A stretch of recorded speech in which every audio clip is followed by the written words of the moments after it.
नमस्कार, आर्या न्यूज देख रहे हैं आप। मैं हूं आपके साथ पल्लवी सिंह। खबरों की शुरुआत करेंगे अहम खबर के साथ। बता दें आपको कि हाल ही में केंद्रीय मंत्री स्मृति ईरानी ने एक प्रेस वार्ता की और राहुल गांधी और उनके संस्कारों पर तीखा वार कर दिया। अब उस पर पलटवार करते हुए कांग्रेस प्रवक्ता सुप्रिया श्रीनाथे ने एक कॉन्फ्रेंस की है और पीएम मोदी और आरएसएस पर तीखा हमला बोला है। स्मृति ईरानी जी ने एक निहायत ही निम्न स्तरीय ओछा वक्तव्य दिया। मैं उनका जवाब देने नहीं आई हूं, लेकिन कुछ सच बयां करने आई हूं। और उस वक्तव्य को सुनकर मुझे एक ही चीज लगी कि शब्द नरेंद्र मोदी के हैं और संस्कार आरएसएस का है। और वो शब्द हैं झूठ बोलो, लगातार झूठ बोलो और झूठ फैलाओ, दुष्प्रचार करो। ये शब्द नरेंद्र मोदी जी के हैं और ये संस्कार आरएसएस के हैं। जो ट्रेनिंग स्मृति जी की झूठ बोलने के लिए हुई है, उसका पर्दाफाश करना जरूरी है। असलियत यह है, चाहे वो स्मृति ईरानी हो, चाहे वो अनुराग ठाकुर हो, चाहे वो पीयूष गोयल हो, चाहे वो अमित शाह हो, चाहे वो नरेंद्र मोदी हो, लगातार झूठ बोलकर मुद्दे से ध्यान भटकाना है। असलियत यह है कि अडानी मोदी के संबंधों की परत खुल रही है और जनता देख रही है, जनता समझ रही है क्या हो रहा है। तो वहीं अब आपको बता दें कि राहुल गांधी की संसदीय जाने के मुद्दे पर विपक्ष एकजुटता होता नजर आ रहा है और बीजेपी भी इस बीच शांत नहीं है। भारतीय जनता पार्टी, कांग्रेस पार्टी और राहुल गांधी को लगातार घेर रही है और आज सुबह ही केंद्रीय मंत्री स्मृति ईरानी ने एक प्रेस वार्ता को संबोधित करते हुए राहुल गांधी और पीएम मोदी का अपमान करने की उनकी बात कही है। स्मृति ईरानी ने कि किस तरीके से राहुल गांधी ने पीएम मोदी का बार बार अपमान किया है और साथ ही साथ पीएम का अपमान करते करते राहुल गांधी ओबीसी समाज का अपमान भी कर रहे हैं। जबकि पीएम नरेंद्र मोदी ने हमेशा कहा है कि आप मेरा चाहे जितना अपमान करना है करिए, लेकिन देश का अपमान मत करिए। स्मृति ईरानी ने इस बीच और क्या कुछ कहा, वो आपको सुनवाते हैं। मेरा प्रश्न है, और पहले भी एक इंटरव्यू में 5 प्रश्न रहे थे जिसका आज तक राहुल गांधी ने जवाब नहीं दिया। अगर इतने घनिष्ठ संबंध किसी के हैं तो रॉबर्ट वाड्रा अडानी जी के साथ हाथ में हाथ डाले काहे घूम रहे हैं? मैं आपका ध्यान दोबारा आकृष्ट करती हूं। राहुल गांधी ने जो एक मैगजीन के इंटरव्यू में कहा कि उनके जीवन का एक ही लक्ष्य है, नरेंद्र मोदी की इमेज को तार-तार करना। उनको ना लोकतंत्र से सरोकार है, ना कोर्ट की मैजेस्टी से सरोकार है, ना वो ओबीसी समुदाय के प्रति कोई सम्मान रखते हैं। उनका टारगेट सिर्फ मोदी है। मोदी का टारगेट सिर्फ देश का विकास है। घर उनका नहीं है, जनता का है। देखिए, कांग्रेस पार्टी इस बात की आदी हो चुकी है कि जैसे अमेठी में गरीब नागरिकों की जमीन हड़पा ली, वैसे ही आज देश की राजधानी में टैक्स पेयर का मकान हड़प लेंगे। मैं जानती हूं क्या कहा है। शब्द राहुल गांधी के है, संस्कार सोनिया गांधी का है, बस जबान युवा कांग्रेस की है। और ये मैं इसलिए कह रही हूं कि ये पहले युवा कांग्रेस के अध्यक्ष नहीं है जो अभद्र टिप्पणी कर रहे हैं। इसीलिए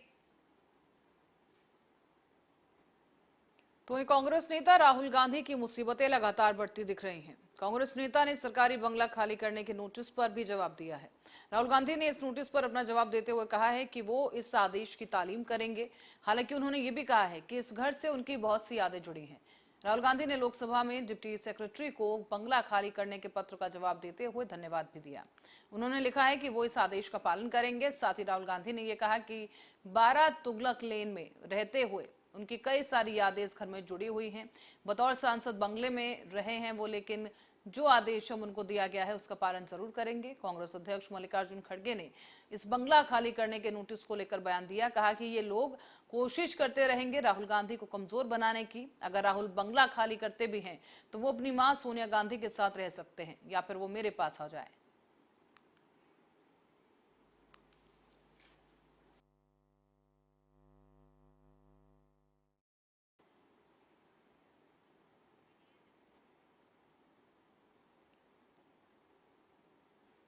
और अयोध्या जिले में कैशपार माइक्रो क्रेडिट संस्था के द्वारा अपनी सदस्यताओं को जो उनके सदस्य हैं उन्हें वित्तीय जागरूकता और उनके हितों पर लगने वाले पूरे खर्चे और आचार संहिता शिकायत निवारण प्रक्रिया को ध्यान में रखते हुए आरबीआई के जारी किए गए दिशा निर्देशों के बारे में जानकारी दी गई।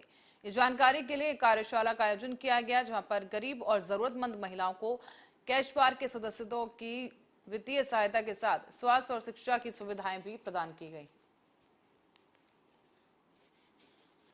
जिसमें गरीब सदस्यों को जो गरीबी रेखा से नीचे जीवन यापन कर रही हैं उनको वित्तीय सहायता देके उनसे रोजगार के लिए अवसर प्रदान कर रही है, ताकि अपना कोई व्यवसाय करें और अपने परिवार को आगे बढ़ाएं। इसमें जुड़ने की प्रक्रिया यह है कि कोई भी किसी भी गांव में जो गरीब हों और उनको बिजनेस करने की इच्छा हो, हमसे आके जुड़ सकते हैं। जुड़ने के लिए उनको 10 से 15 लोगों का एक समूह बनाना होगा और अपने समूह में एक दूसरे पर विश्वास रखना होगा।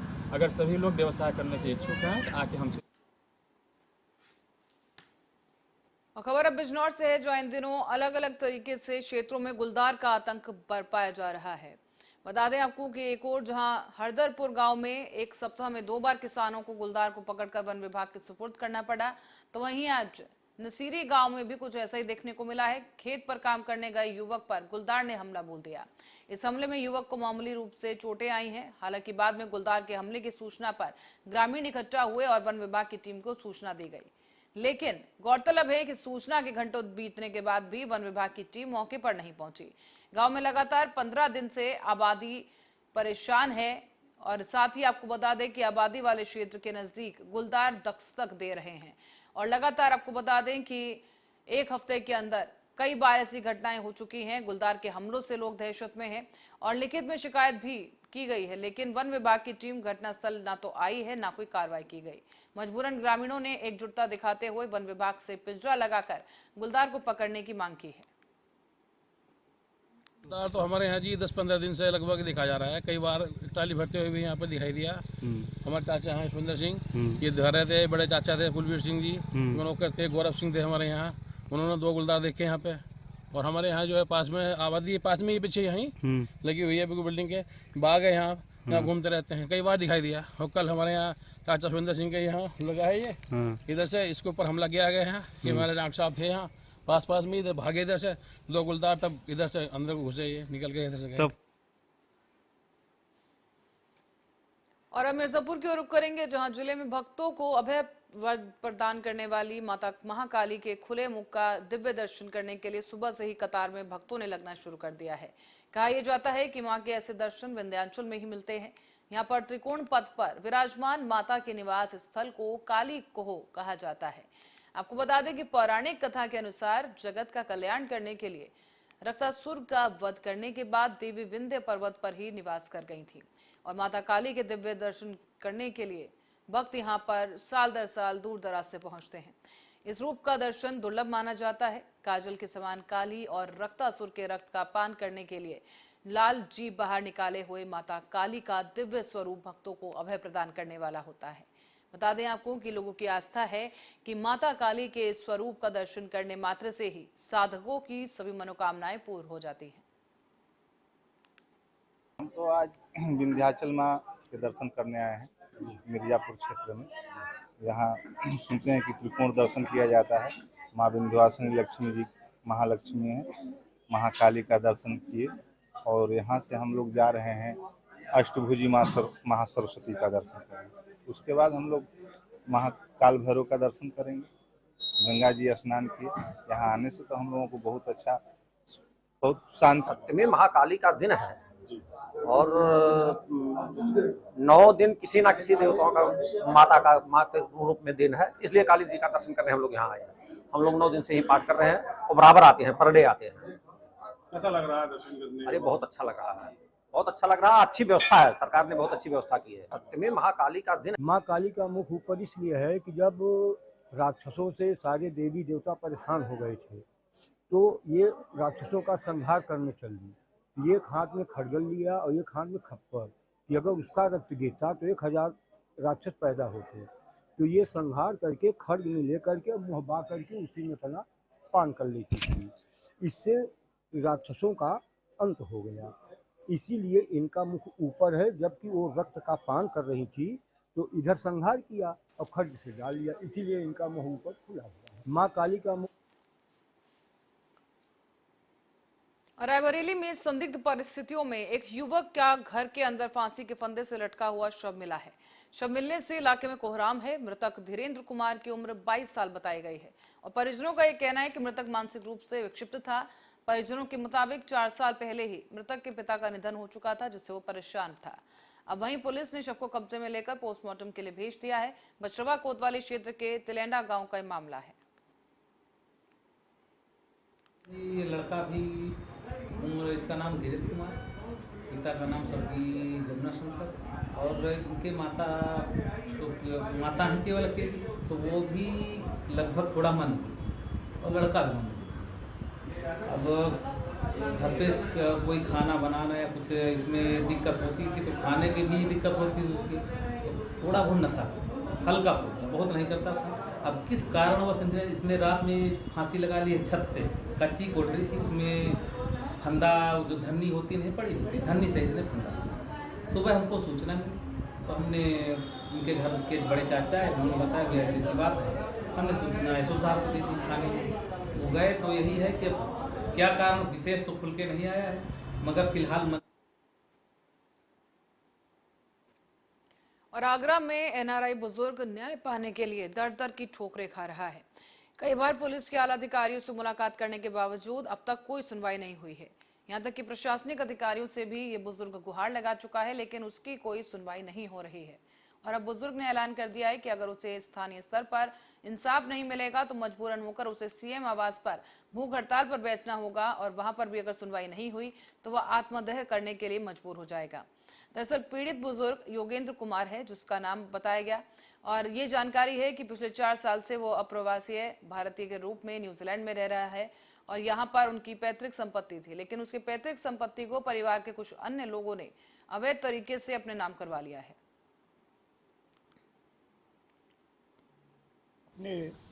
जो मेरे संबंधी हैं उनसे सूत्रों से मुझे ज्ञात हुआ दूरभाष द्वारा कि मेरी संपत्ति के लिए मेरे सबसे बड़े भाई जो अनमेरिड हैं सत्येंद्र कुमार और उनका मेरा छोटा भतीजा महेश कुमार और उसकी पत्नी संगीता कुलश्रेष्ठ।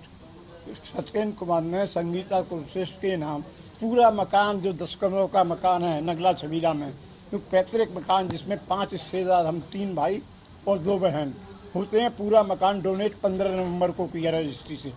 उसके बाद वहीं ओपन लैंड थी करीब 3500 स्क्वायर मीटर, 3500 स्क्वायर मीटर में भी 5 हिस्से होते थे, लेकिन उसका 1/3 उन्होंने संगीता कुलश्रेष्ठ के नाम रजिस्ट्री कर दी, जिसमें गवाह संगीता कुलश्रेष्ठ का पति मनीष कुमार और उनका बेटा यश कुलश्रेष्ठ। अब यहाँ देखिए मकान तो पूरा डोनेट कर दिया और जो ओपन लैंड रेजिडेंशियल में है वो आबादी वो 1/3 की, ये अपने आप में एक डॉक्यूमेंट्री एविडेंस है।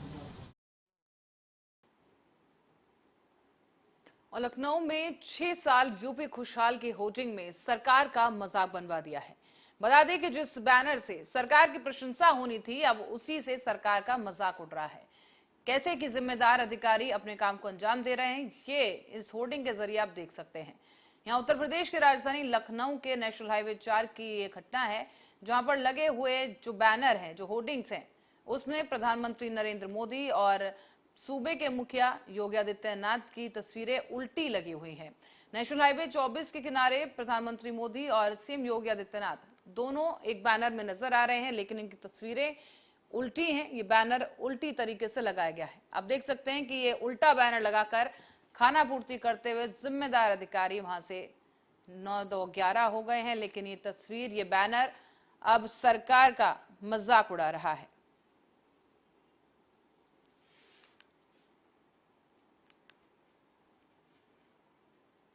और अब रुक करेंगे भटिंडा की ओर, जहां से खबर है कि रामपुरा फूल के पास थर्मल प्लांट लहरा मोहब्बत में कल देर रात को 32 साल का एक नौजवान परमिंदर सिंह, जो कि गांव महाराज का रहने वाला था, उसकी मौत हो गई है।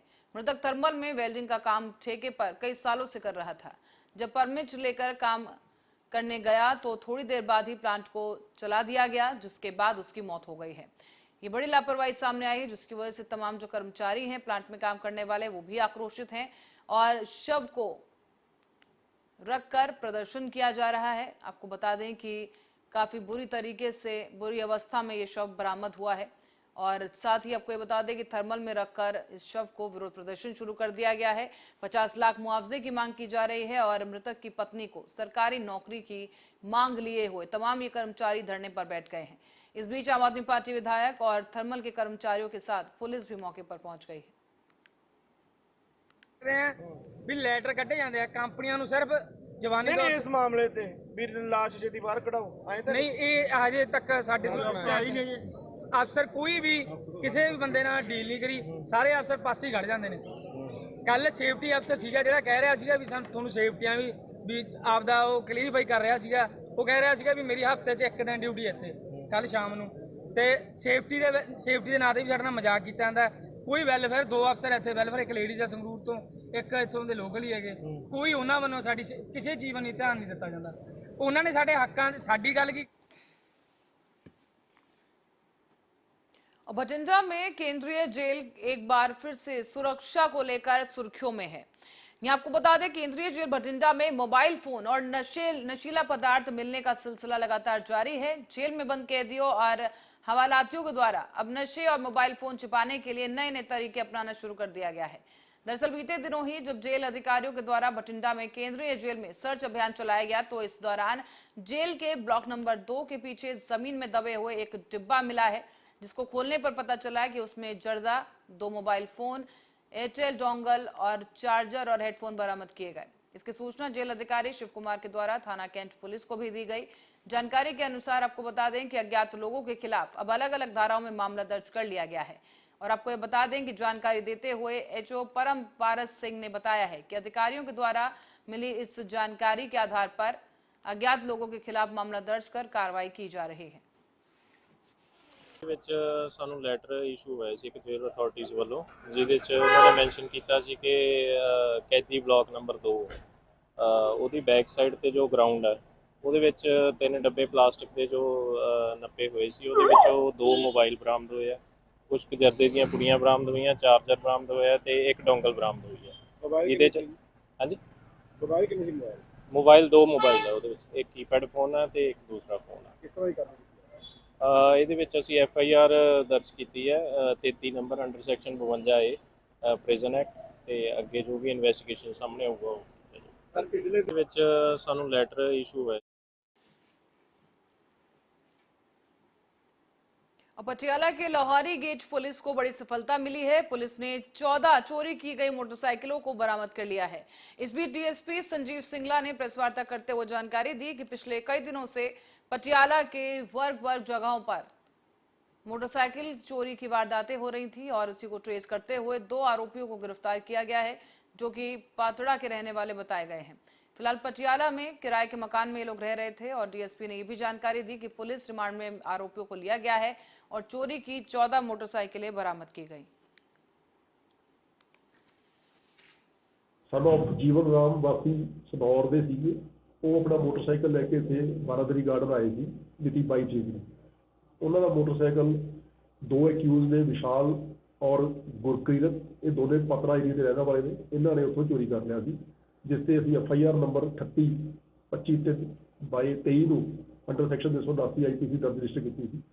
ਦੋਨੇ ਐਕਿਊਜ਼ ਅਸੀਂ 25 ਨੂੰ ਫੜੇ, ਜੋ ਪਾਤਰਾ ਦੇ ਰਹਿਣ ਵਾਲੇ ਨੇ, ਇੱਥੇ ਰਾਘੋ ਮਾਜਰਾ ਏਰੀਆ ਵਿੱਚ ਕਿਰਾਏ ਤੇ ਰਹਿ ਰਹੇ ਸੀ।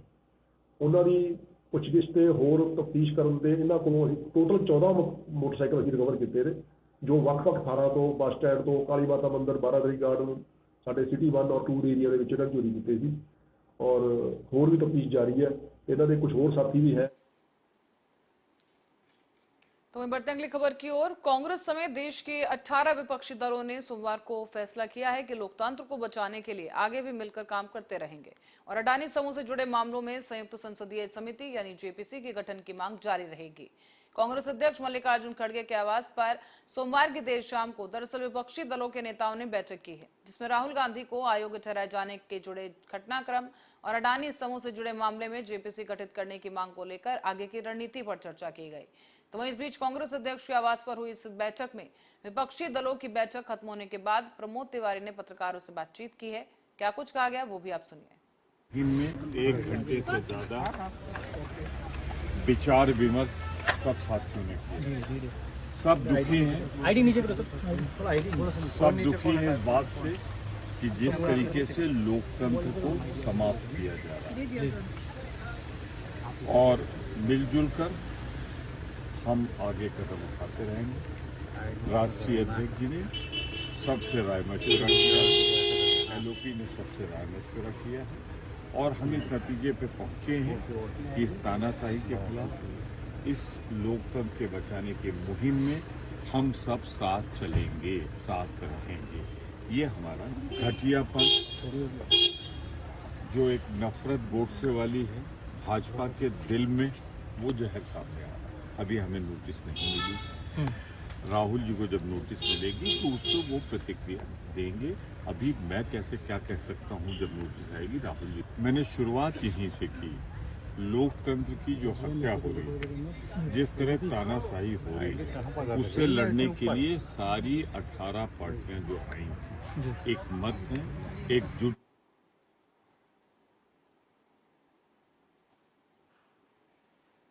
और इस खबर के साथ ही बुलेटिन में फिलहाल के लिए इतना ही। खबरों का सिलसिला जारी है, देखते रहिए आर्या न्यूज।